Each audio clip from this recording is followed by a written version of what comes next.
Dobro mi došli, dragi prijatelji, na kanal Budi i ostani zdrav. Hvala vam svima što pratite, lajkujete i komentarišete moje videe i na taj način mi pomažete. Danas je nešto vrlo interesantno.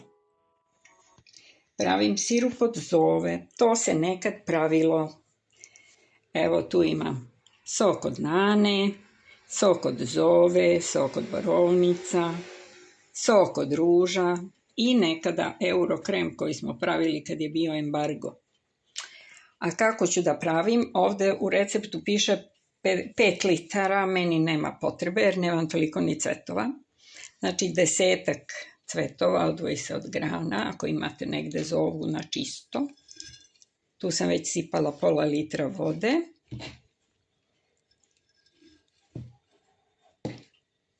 Evo tih 10 cvetova.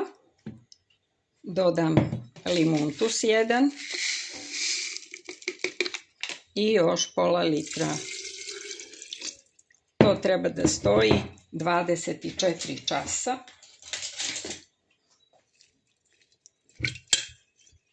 Da sok pusti, odnosno zova da pusti svoju aromu. Doda se 1 do 2 limuna i kilogram šećera na taj litar vode. I dobijete divan sok za osvežavanje, odnosno sirup koji razblažujete naravno.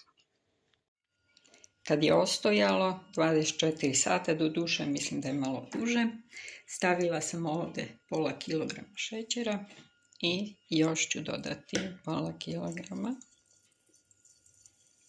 I to treba da odstoji još 24 sata da se istopi šećer. Imam divne limunove, oprala sam ih, sodi, bikarboni i treba mi kora za kolač. Pa ću prvo da ostružem tu koru, a onda ću da iscijedim sutradan limunove i da stavim u sok od zove, odnosno sirup koji se razblažuje. Zaista jedan divan aromatičan sok.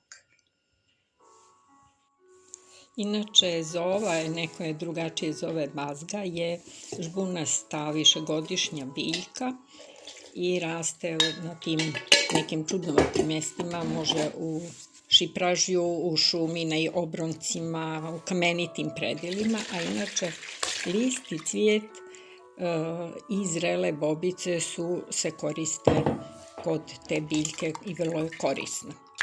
Pomaže nam da pojačamo imunitet, protiv prehlade, za disajne puteve, protiv astme, liječenje virusnih, bakterijskih infekcija, krajnika i suzbijanje kašlja.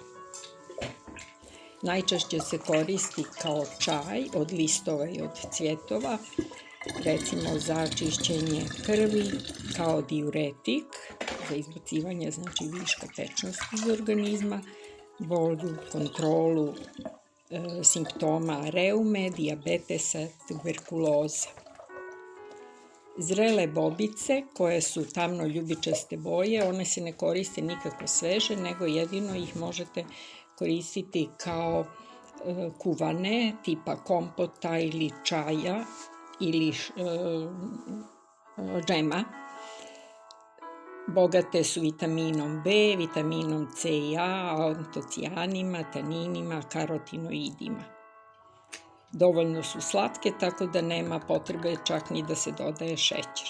Umjerene količine tih bobica su preporučljive. Nadam se da vam se dopao i da ako bude prilike, sada je ona u cvatu, i da napravite ovaj fenomenalan sok, a možete i koristiti kao čaj. Mi ga redovno pijemo i zaista nam je prelijep. Hvala vam što ste pratili i bili uz mene na mom kanalu Budi i ostani zdrav. Pozdravljam!